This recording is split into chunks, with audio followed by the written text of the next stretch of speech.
A ver, veamos por aquí. A ver, entonces allí estábamos explicando el caso de eh, Las pruebas de hipótesis y para todo la eso. media, ¿no es cierto? Ya está. Ajá, Entonces sí. se había planteado el H0, el H1, la prueba era unilateral derecha y entonces estábamos explicando el comando TTS. Entonces, el Ujú, primer argumento es el vector de datos, ¿no? En este caso muestra 2. Lo que se va a estudiar es la variable colesterol, la media, el valor de referencia, que en este caso es 200, y el tipo de cola o de prueba unilateral, debemos señalarlo aquí. Aquí, si buscamos en el help, ponemos t.test, veremos que en alternativa hay tres opciones. Si es ujú, bilateral, hay que colocar tu.sites. Si es izquierda, hay que colocar less. Y si es derecha, hay que colocar greater. Entonces aquí hay que colocar greater. Entonces ejecutamos el comando y ahí nos sale, ¿no? Entonces nos sale algunos resultados bien interesantes, ¿no? El valor de la prueba T es 16.777. Los grados de libertad. Y también aquí nos da el famoso p-valor. Y aquí le dice, ¿no? La alternativa, la prueba, la hipótesis alternativa o alterna es que el valor de la verdadera media es mayor a 200. ujú. Ya, entonces, ¿cuál es el criterio de decisión?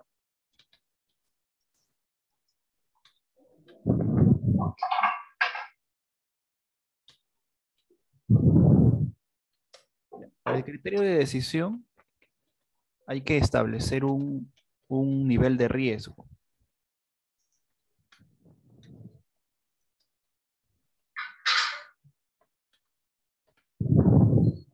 que se conoce como alfa. Generalmente se utiliza un alfa del 5% o a veces del 1%, ¿no? Pero ya eso lo define el investigador. Ujú. Entonces, el criterio de decisión es el siguiente. Se rechaza H0 si el alfa es mayor al p-valor o al p-value. Y no se rechaza H0 si alfa es menor o igual al p-value. ¿De acuerdo? Entonces, en este caso, el p-valor o el p-value es 2.2 elevado a la 10 a la menos 16. Entonces, este p-value es un valor casi cero, ¿no? Ujú.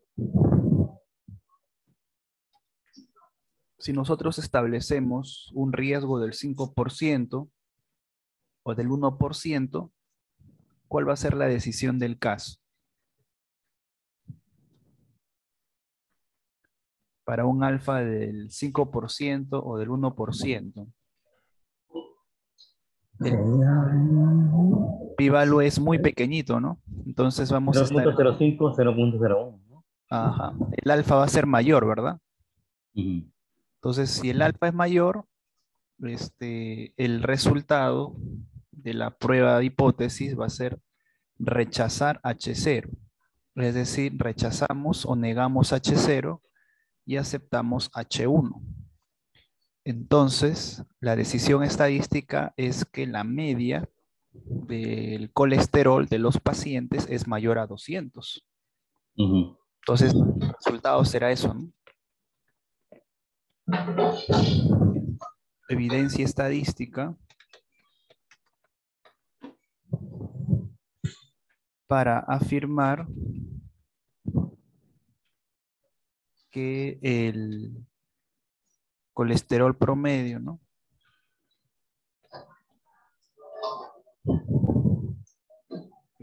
que el colesterol promedio es mayor a 200.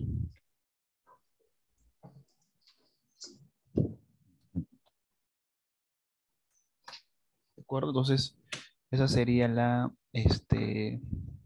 decisión estadística.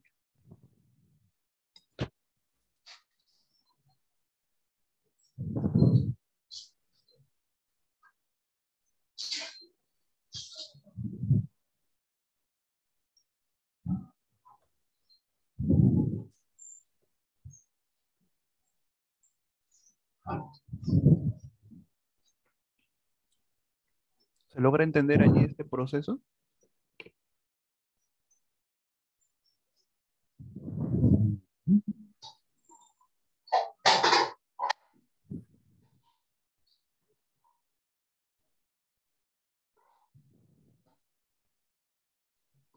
¿Se entiende ahí el proceso? Sí.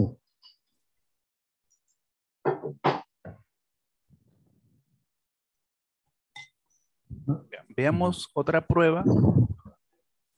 Esta es para la media, ¿no es cierto? Ujú. También existe prueba de hipótesis para la diferencia de medias.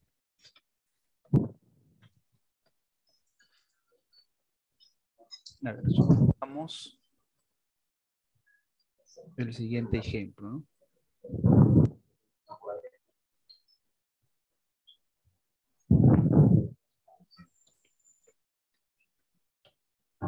Allá, pero en el caso anterior decía, se da una promoción de ejercicio si se encuentra que el colesterol medio de los pacientes es mayor a 200. Entonces, como se ha demostrado estadísticamente que el promedio era mayor, entonces se realizará esa promoción, ¿no? Entonces, es dar una promoción de ejercicio.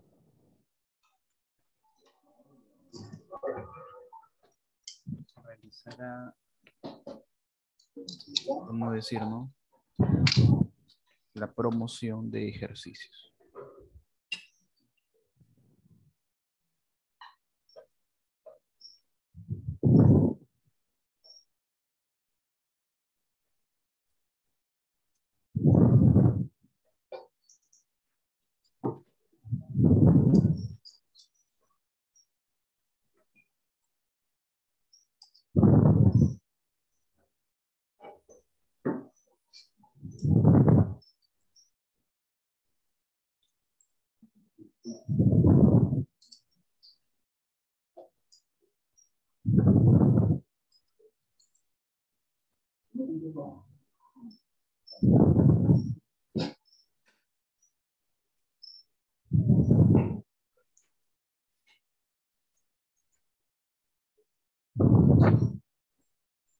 A ver, veamos el siguiente caso. Dice, se empleará una promoción de descuento de afiliación en la sede norte si los gastos son menores al de la sede centro en $500. Entonces, en este tipo de prueba se está comparando los valores promedios de dos zonas, ¿no es cierto? La Ujú. zona norte Norte y y la, la y la zona zona centro. centro, sí. Ajá. Como primer paso vamos a establecer las hipótesis, ¿no? El H0 y el H1. Entonces, por ahí nos hablan de menor, ¿no es cierto? Ujú. Entonces, vamos a poner que la media norte es menor a la media centro, ¿no?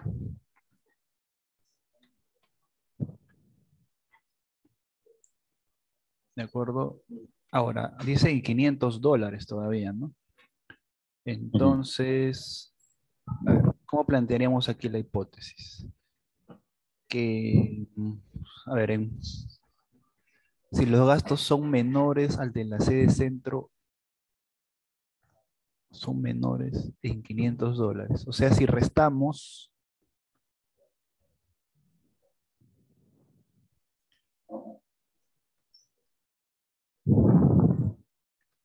O sea, si restamos centro menos norte, o sea, la diferencia debe ser mayor a 500, ¿no?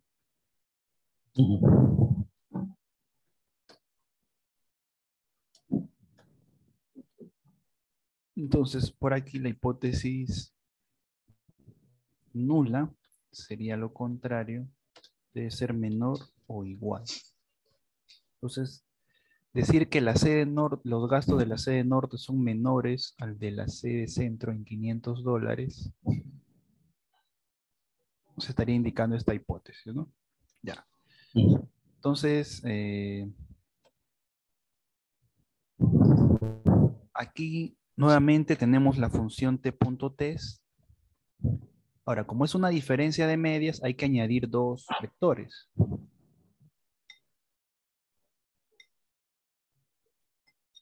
En este caso, a ver, tendríamos muestra 2, gasto, y la primera es centro, ¿no? Entre corchetes podemos colocar muestra 2, sede, doble igual. Ahora las sedes están así, ¿no? Primero mayúscula.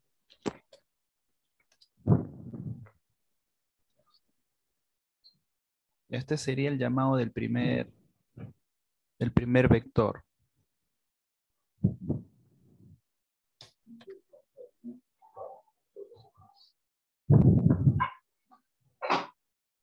Del segundo sería muy parecido.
Ya, entonces, el primer argumento debe tener el vector de la primera muestra, en este caso los gastos para la sede centro.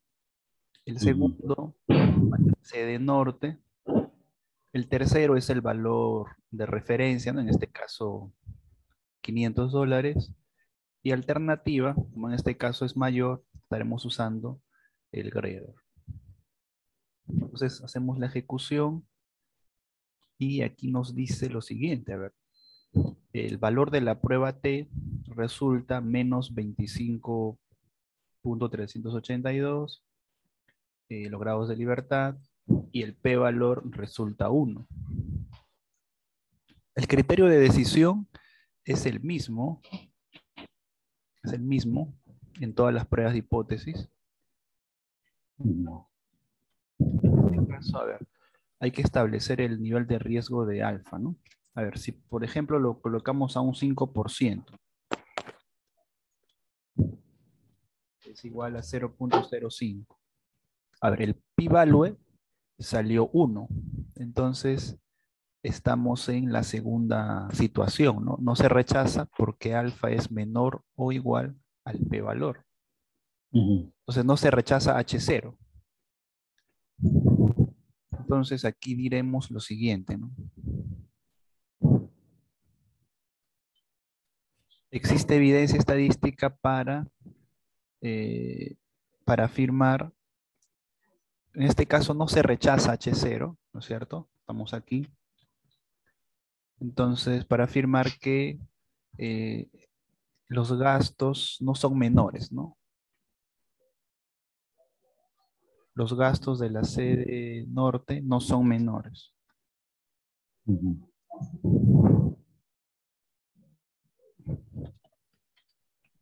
Los gastos de la sede norte no son menores al de la sede centro en $500.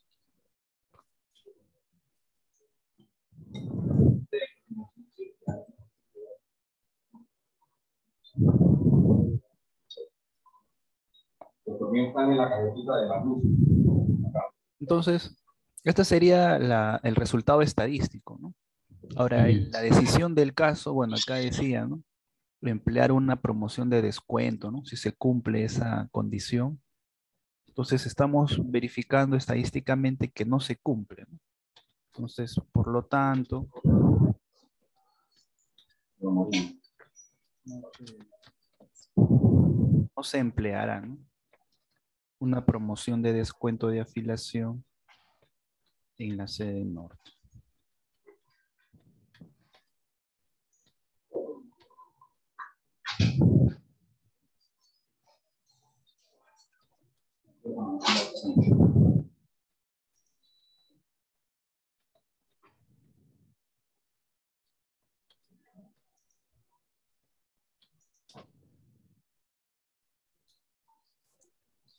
¿Allí se entiende este proceso? Sí. Ya, este proceso se conoce como diferencia de medias de muestras independientes.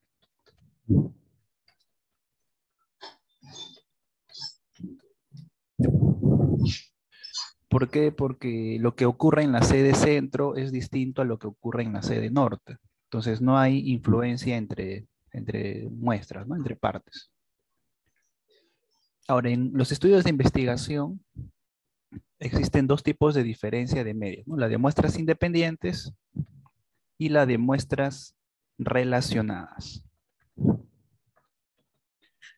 A ver, las muestras relacionadas hace referencia cuando las mediciones se realizan sobre el mismo individuo.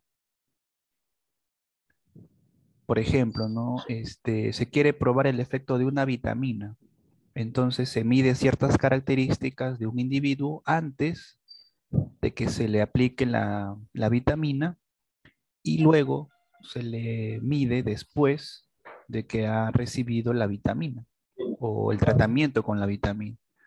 Entonces, el mismo proceso se realiza en varias personas y se analiza si en promedio existe un incremento o una baja en promedio al aplicar la vitamina. Entonces, se dice muestras relacionadas porque se utiliza la misma muestra, un antes y un después.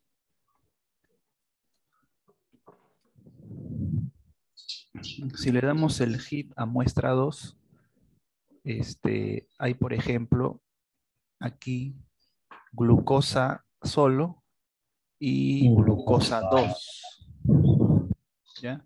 Hay glucosa 1, por así decirlo, antes de un tratamiento y glucosa 2 después del tratamiento. Entonces, a ver, veamos por acá.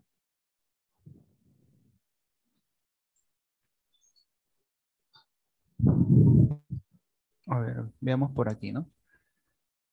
La pregunta dice, el tipo de dieta 1 es aplicado a los pacientes para disminuir su glucosa.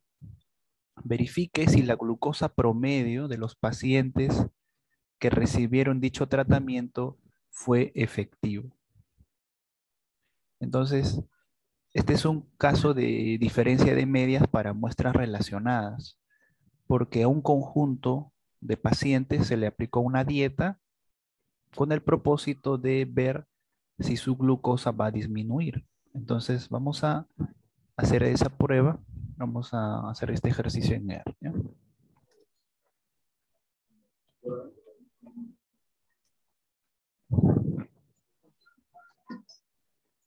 Ahí no cortito.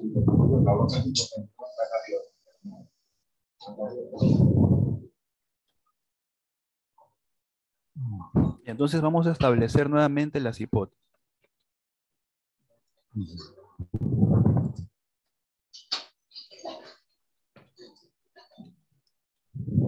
Tenemos el H0 y el H1. A ver.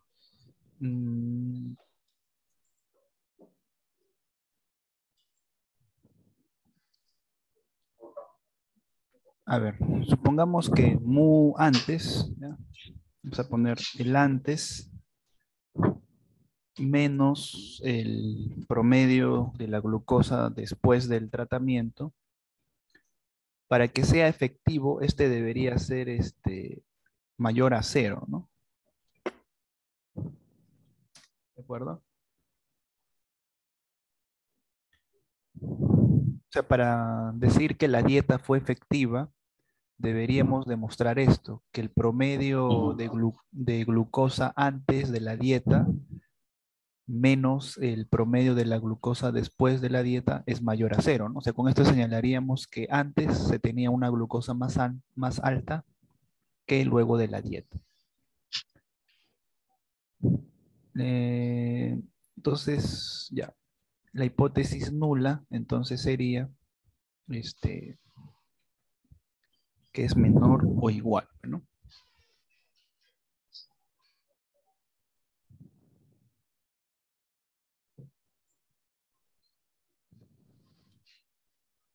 ¿Sí? ¿Se entiende la hipótesis que se está planteando? Sí, sí, sí. Ya, entonces, nuevamente utilizamos el t.test. Bien, entonces aquí debemos respetar ese orden, ¿no? Antes. Entonces, antes lo llamamos con muestra 2, dólar, glucosa, ¿no es cierto? Y el otro es muestra 2 y glucosa 2. Ahora, el valor de referencia es 0, entonces mu es 0.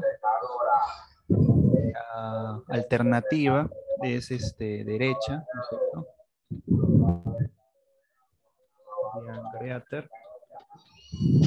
Pero como son muestras relacionadas, debemos añadirle el siguiente argumento. Pirates true.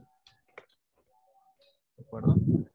Pirate true. O sea, con este argumento, pirate true, estamos indicando a la función t.test que las muestras son relacionadas o pareadas, también se conoce. ¿De acuerdo? Entonces, a ver. Ahí está. Entonces, la prueba T resulta 10.188, los grados de libertad 403 y el p-valor resulta un valor bastante pequeño. Sí, bastante pequeño. Entonces, a ver, el criterio de decisión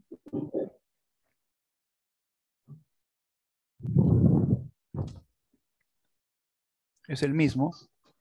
Establecer un nivel de riesgo, por ejemplo, un nivel de riesgo del 5%. Se rechaza H0 si alfa es mayor al pi-value y no se rechaza H0 si alfa es menor o igual al pi-value. En este caso, el pi-value se observa que es prácticamente 0, ¿no? Entonces estamos en la primera situación. Entonces, la conclusión estadística sería que existe evidencia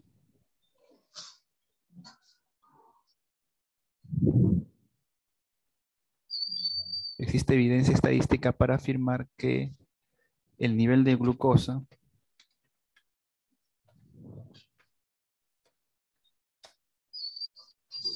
antes de la dieta es mayor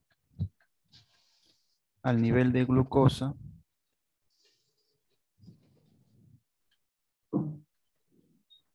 después de la dieta.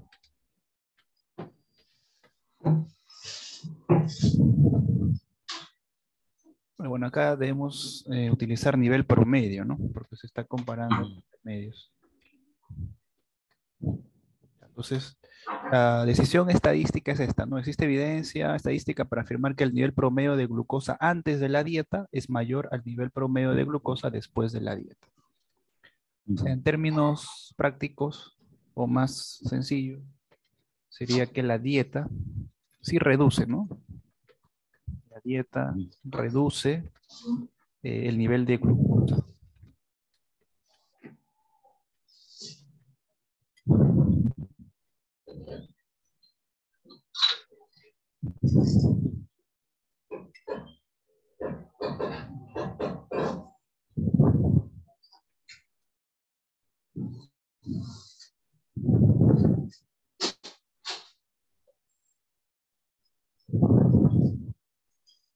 ¿Se entiende ahí este proceso?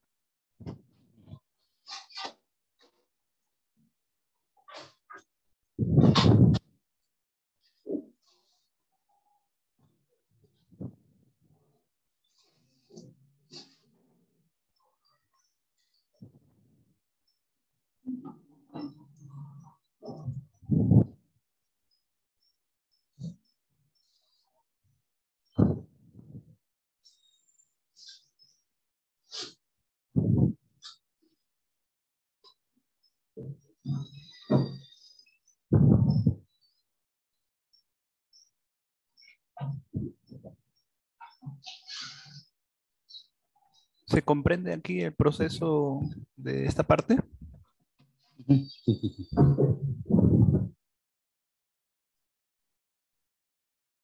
Y la misma solamente es cambiar los parámetros que queremos evaluar y cambiando el valor de este caso.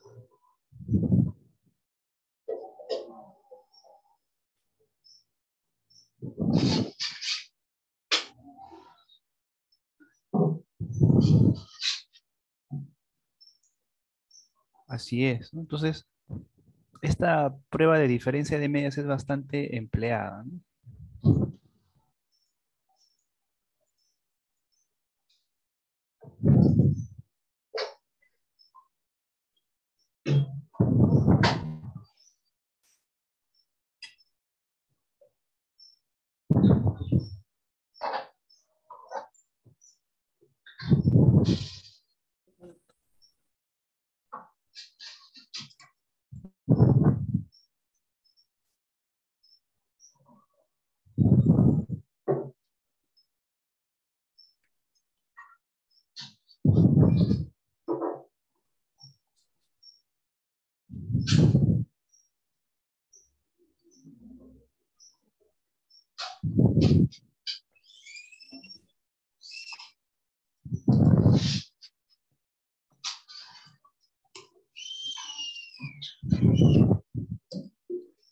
Bien, ¿se entiende estas pruebas de hipótesis? Sí. Ya. Ahora veamos lo que se conoce como análisis de correlación, ¿ya?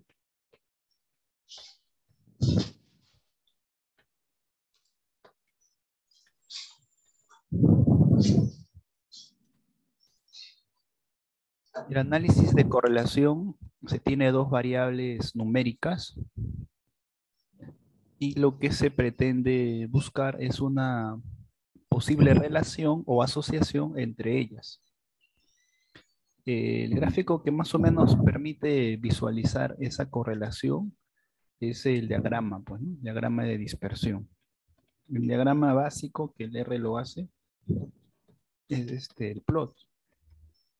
Por ejemplo, es muy posible que exista una correlación entre glucosa y colesterol. A ver, veamos. Ahí está, ¿no?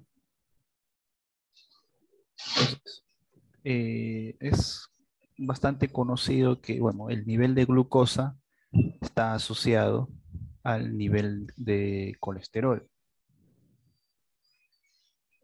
Entonces, ah, la pregunta es ¿en qué porcentaje o en qué nivel se encuentran asociados? ¿No es cierto? Ujú. Entonces, aquí se trabaja el famoso o la famosa correlación de Pearson. No sé si escucha. Sí, sí, sí, he escuchado bastante y muchos artículos la he visto. Sí, entonces la correlación de Pearson muestra el nivel de asociación entre dos variables. Entonces, simplemente colocando la función core de correlación, este, nos puede indicar el valor de la correlación. Entonces ahí está, ¿no? Una correlación del 71.21%, ¿no? O sea, la asociación entre ambas variables es en 71.21%.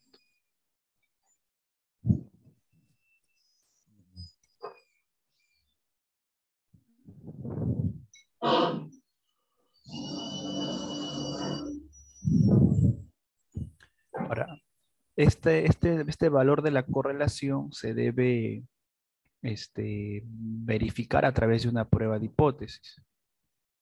Y para hacer la prueba de hipótesis hay que utilizar el famoso core.test. Y dentro del paréntesis hay que colocar las dos variables en cuestión. Ahí está, ¿no? A ver, aquí la hipótesis es la siguiente.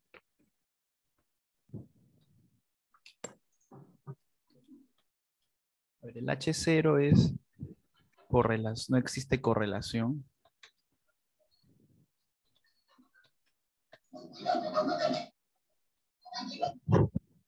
entre las variables.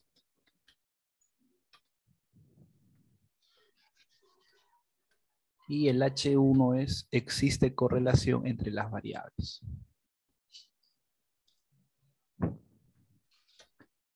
Bien, entonces la prueba T es la que hace el análisis de correlación.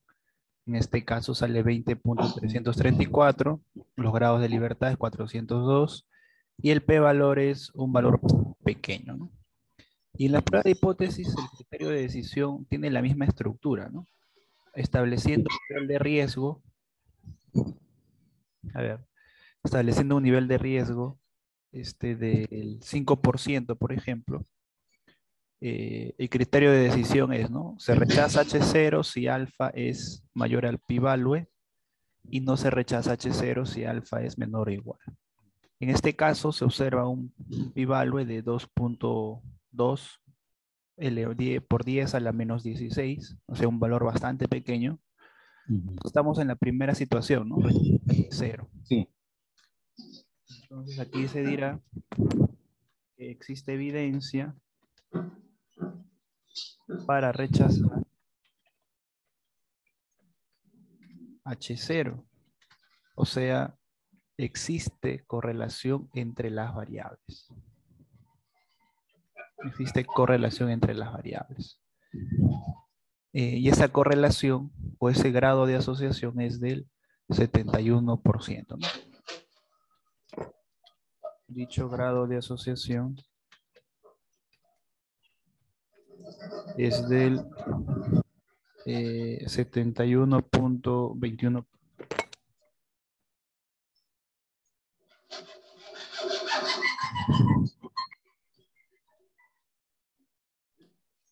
¿De acuerdo? Sí. Ya, este es el famoso correlación de Pearson. Sí, sí, Ahora, sí. un error que se suele cometer en esta aplicación es no verificar el supuesto de normalidad bivariada. ¿De acuerdo?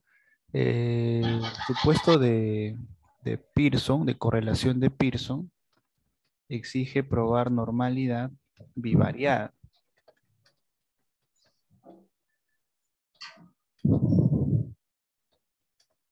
¿De acuerdo? Se requiere probar normalidad bivariada para poder aplicar la correlación de Pearson. Ese es el requisito. probar normalidad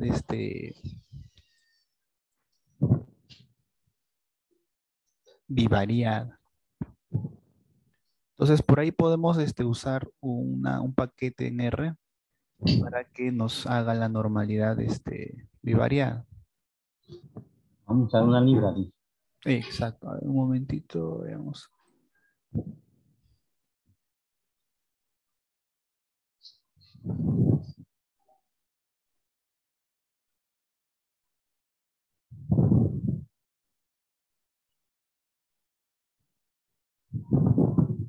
A ver, por ejemplo, a ver, vamos a cargar esta librería, que es la librería MVN.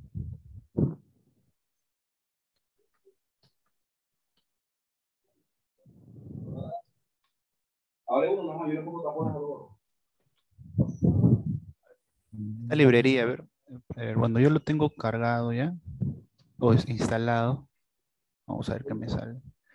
A ver, para poder instalarlo puede ir a Tools, Install Package. A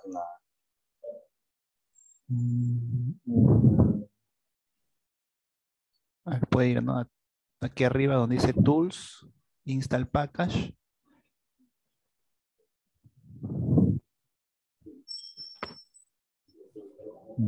Ya la instalé.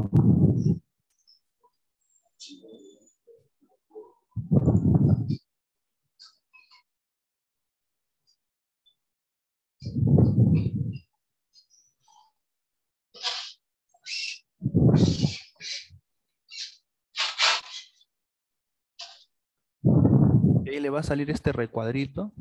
De aquí debe colocar el nombre del paquete, ¿no? Nombre. Sí. Ya la MB, instalé. ¿sí? MVN, sí. Entonces ya luego instalado, hay que hacer el llamado, el cargado de la librería con MVN.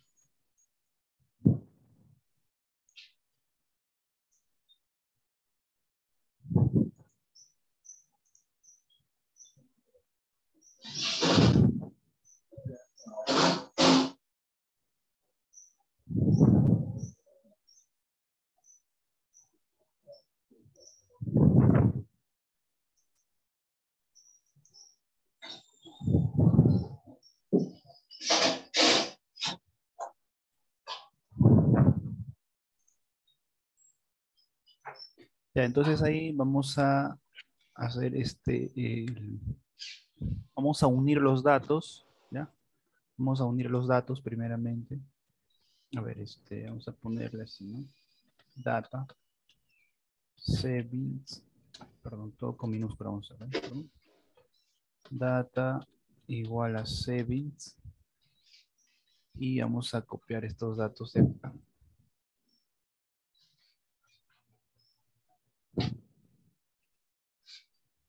A ver si le damos hit data. Ahí está, ¿no? Ahí están los datos copiados en una matriz, ¿no? Por ejemplo, vamos a ver, hacer el código multivariado test, ¿no? De normalidad. Hay que poner data y luego hay que poner el test. Y aquí este paquete o esta librería tiene varios test de normalidad. Una de ellas, por ejemplo, es HZ, ¿no? La prueba de Hense Circlers. Si le damos ahí,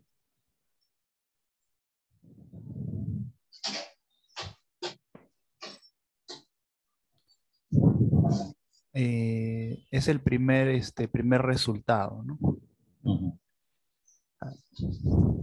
Aquí tiene varias pruebas, ¿no? Con MVNTs. A ver si le damos acá en Help, le damos MVN, nos va a salir el código, ¿no?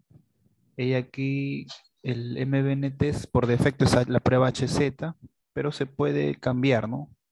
Tiene la prueba de Mardia, la prueba de Royston, la prueba de H de Durnick Hansen, la prueba de la energía. Ya está. Entonces, a ver, la salida o el resultado que nos da en primero es el test multivariado de la prueba HZ. Y aquí nos dice, ¿no?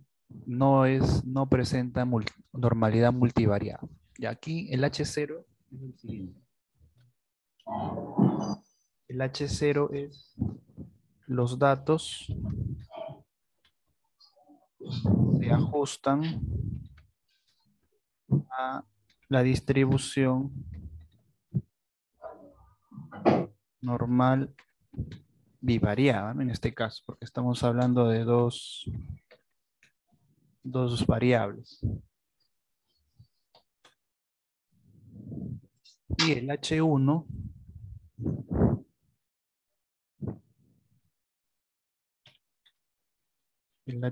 es que los datos no se ajustan a la distribución normal bivariada.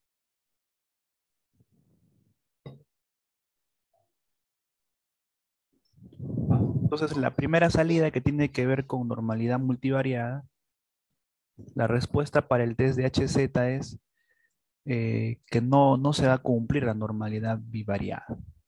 El pi-value, miren, ¿no? Es bastante pequeño, entonces a un nivel del 5% se rechaza H0, es decir, H1 sobresale aquí, entonces los datos no se ajustan a una normal bivariada. También esta ofrece la normalidad univariada para cada columna. Para la columna 1, que tiene que ver con glucosa, dice que no hay normalidad para el test de Anderson-Darling, y para la columna 2 sí hay, ¿no? Quizás posiblemente el que la primera no tenga normalidad puede influir, ¿no? Ujú. A ver, también podemos usar la prueba de la energía, ¿no? A ver si colocamos energy.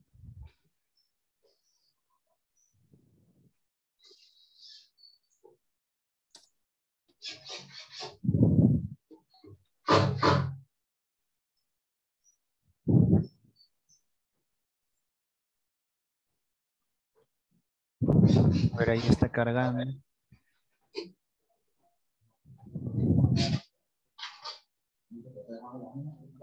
Y la prueba de energía para para probar si hay normalidad bivariada, también nos dice que no, pues, ¿no?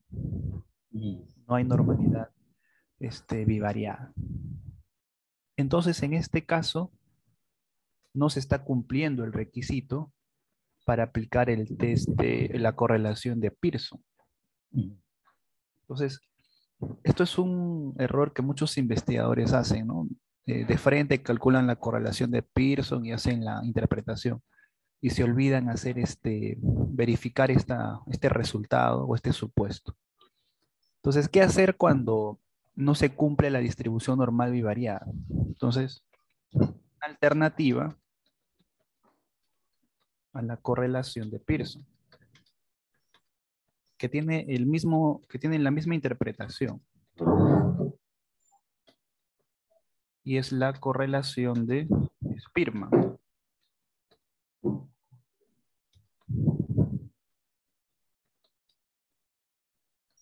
¿De acuerdo? Entonces, la correlación de Spearman es una alternativa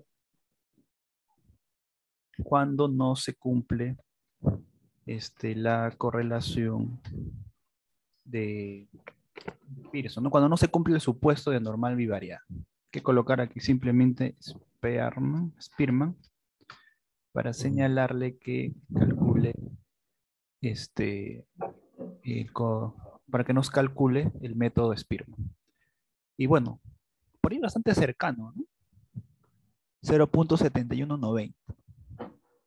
Ujú. Con el otro salía, con el de Pearson, salía 7121, ¿no? Spearman nos dice que es 7190. Y lo mismo, ¿no? Con el core-test, core.test. La correlación por defecto que toma el R es la correlación de Pearson.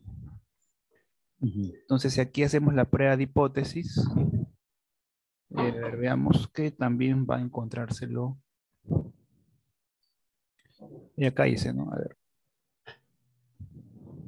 A ver, el valor S, el estadístico S, correlación de rangos de Spearman, el p-value, un valor bastante pequeño, y la hipótesis alternativa, ¿no? La correlación ρ llega a representar la correlación, la verdadera correlación no es igual a cero, y esta es la correlación estimada, ¿no? Por ahí sale un aviso, porque en este proceso de correlación de Spearman se puede considerar los empates debido a un ranqueo interno. Y ahí le da un aviso, ¿no? Bueno, la correlación entonces, mediante el método de Spearman, entonces la correlación de Spearman es la más adecuada para este caso, porque no existe normalidad bivariada. Entonces, el grado de asociación es 71.9, ¿no? Casi cercano al anterior. Sí, es la misma interpretación, solo que, digamos, es la correlación más adecuada que se debe aplicar.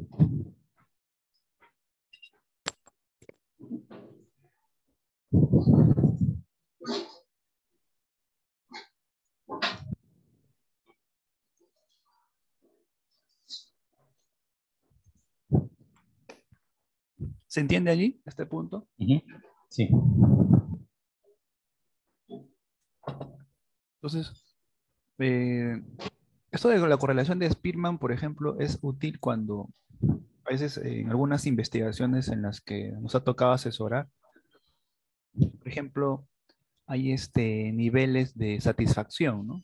Le dicen, a ver, el nivel de satisfacción en el trabajo debe estar relacionado con el nivel de productividad.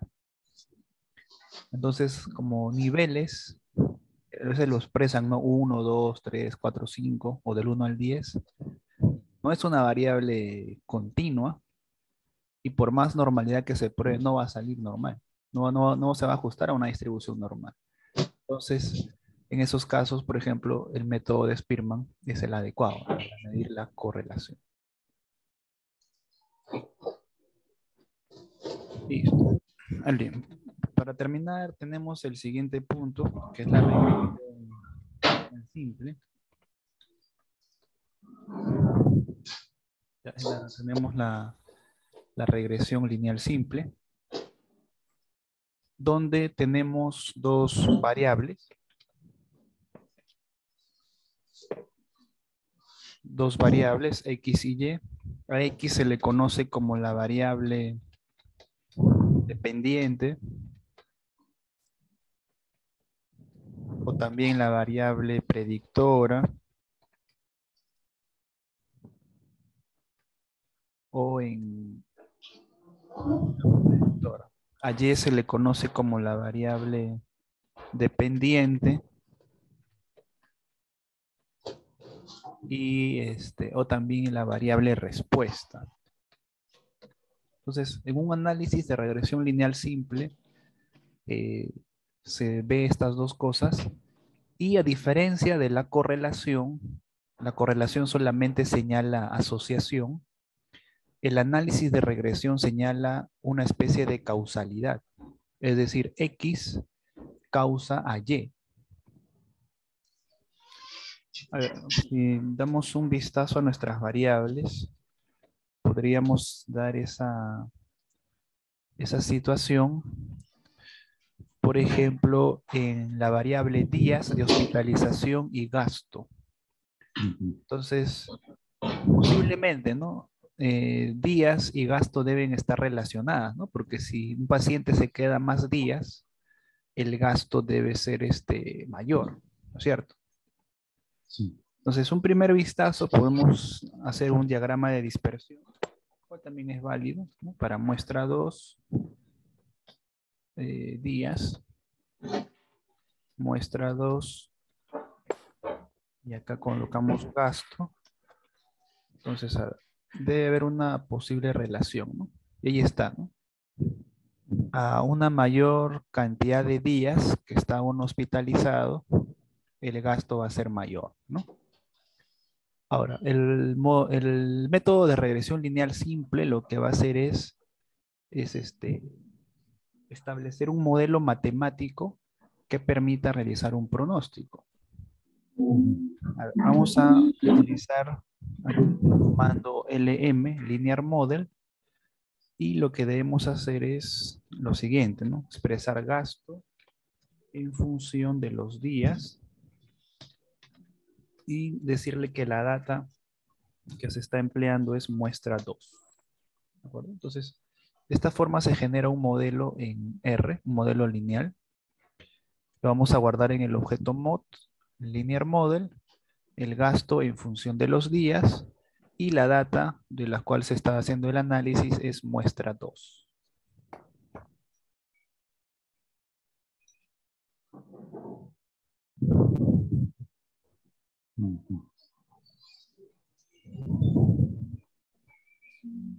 Bien, entonces ejecutamos este código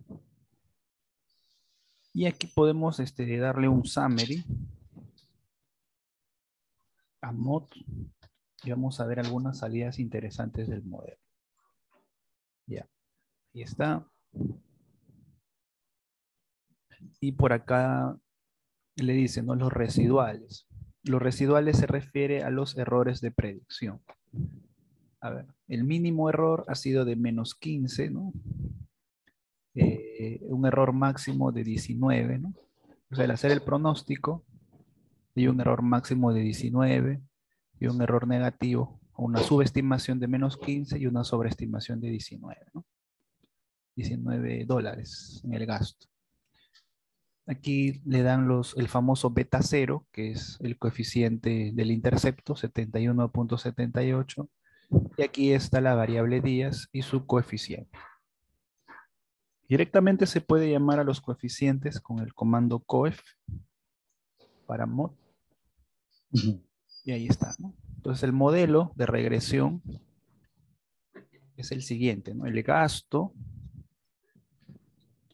va a ser igual a 71.79, ¿no? Si lo redondeamos a 2 decimales, más 75.08 días. Este es la ecuación de regresión, ¿no?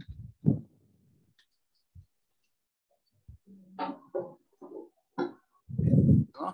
Si, por ejemplo, un paciente se queda un día, entonces, para un paciente.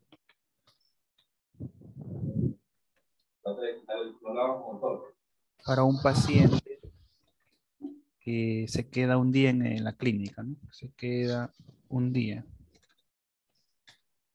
Entonces, hay que reemplazar, ¿no? Sería 71.79 más 75.08 por 1. Ya está. Entonces, el gasto promedio para un paciente que se queda un día es aproximadamente $146.87.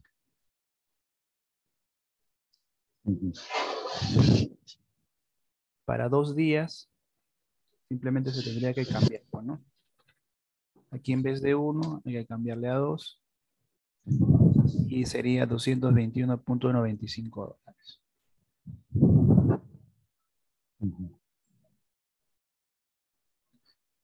Y ya, ¿cómo se interpreta entonces, no? A ver, este 71.79 es un gasto fijo, ¿no? Este 71.79 señalaría un costo fijo, sin importar la cantidad de días. 75.08 es el incremento promedio. Sería por día, dice. Ajá, por día, ¿no? Es el incremento promedio del gasto por día, exacto. Por día adicional, ¿no? O sea, por cada día adicional, el incremento promedio es 75.08. Ya. Entonces, de esa forma se interpreta, ¿no? Beta 0 y beta 1. El beta 0 no siempre tiene interpretación, ¿no? Porque a veces hay beta ceros que salen negativos, entonces por ahí carecería de interpretación. Pero el beta 1 sí indica el incremento por cada variable de X, ¿no? Ujú.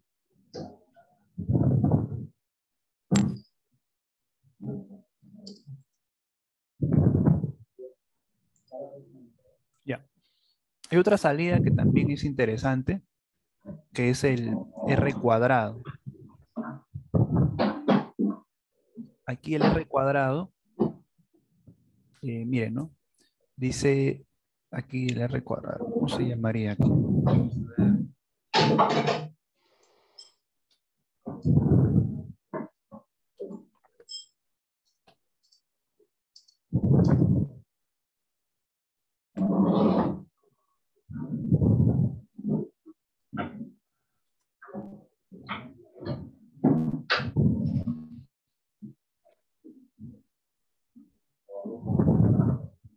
R punto squarets.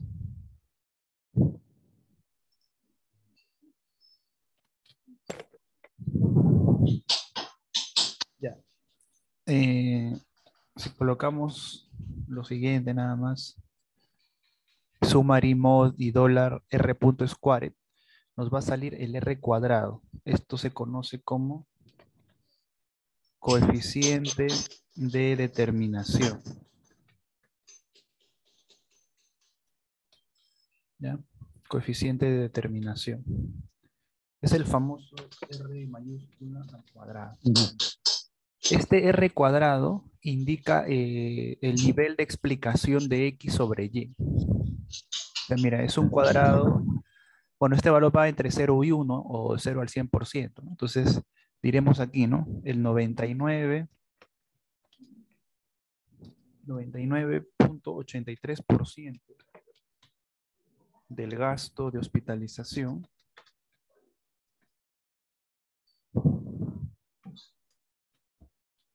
se debe a los días de hospitalización.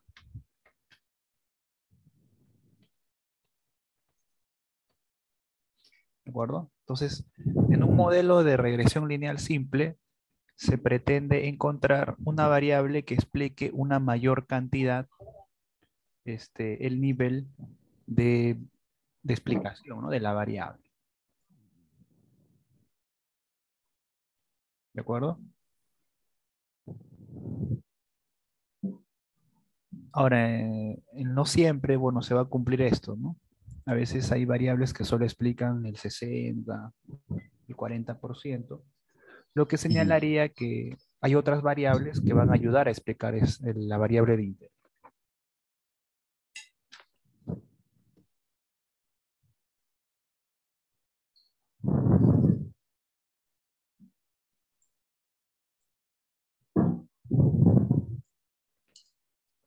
¿Se entiende hasta ahí esta parte de regresión Sí, lineal? sí, sí. Sí, me ha salido esto muy mal. Por ejemplo, a ver, tratemos de explicar el colesterol en función de la glucosa. Ahora vamos a poner modelo 2. Ahora aquí le vamos a dar una causalidad, ¿no? Que el colesterol Ujú. se debe a la glucosa. Y la data es muestra 2.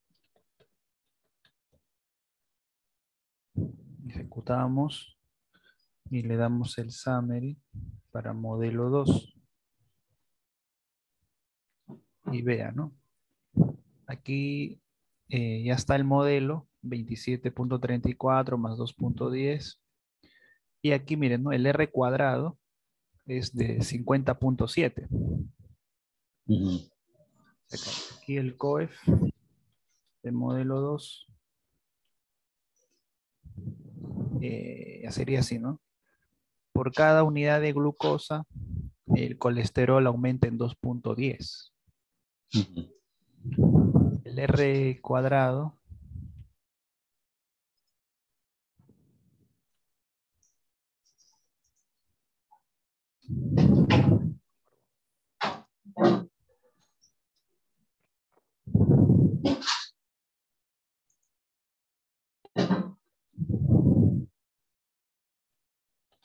el R cuadrado es de 0.50, ¿no? O sea, 50.7%.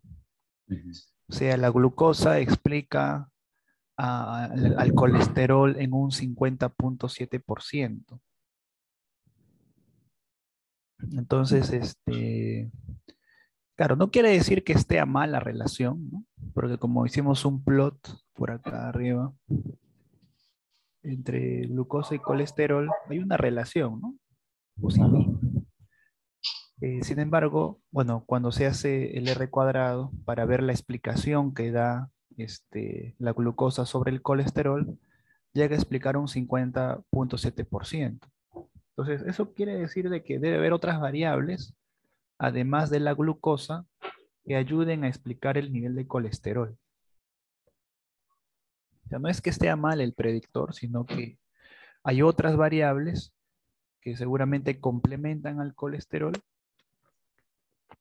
que permite explicar al colesterol.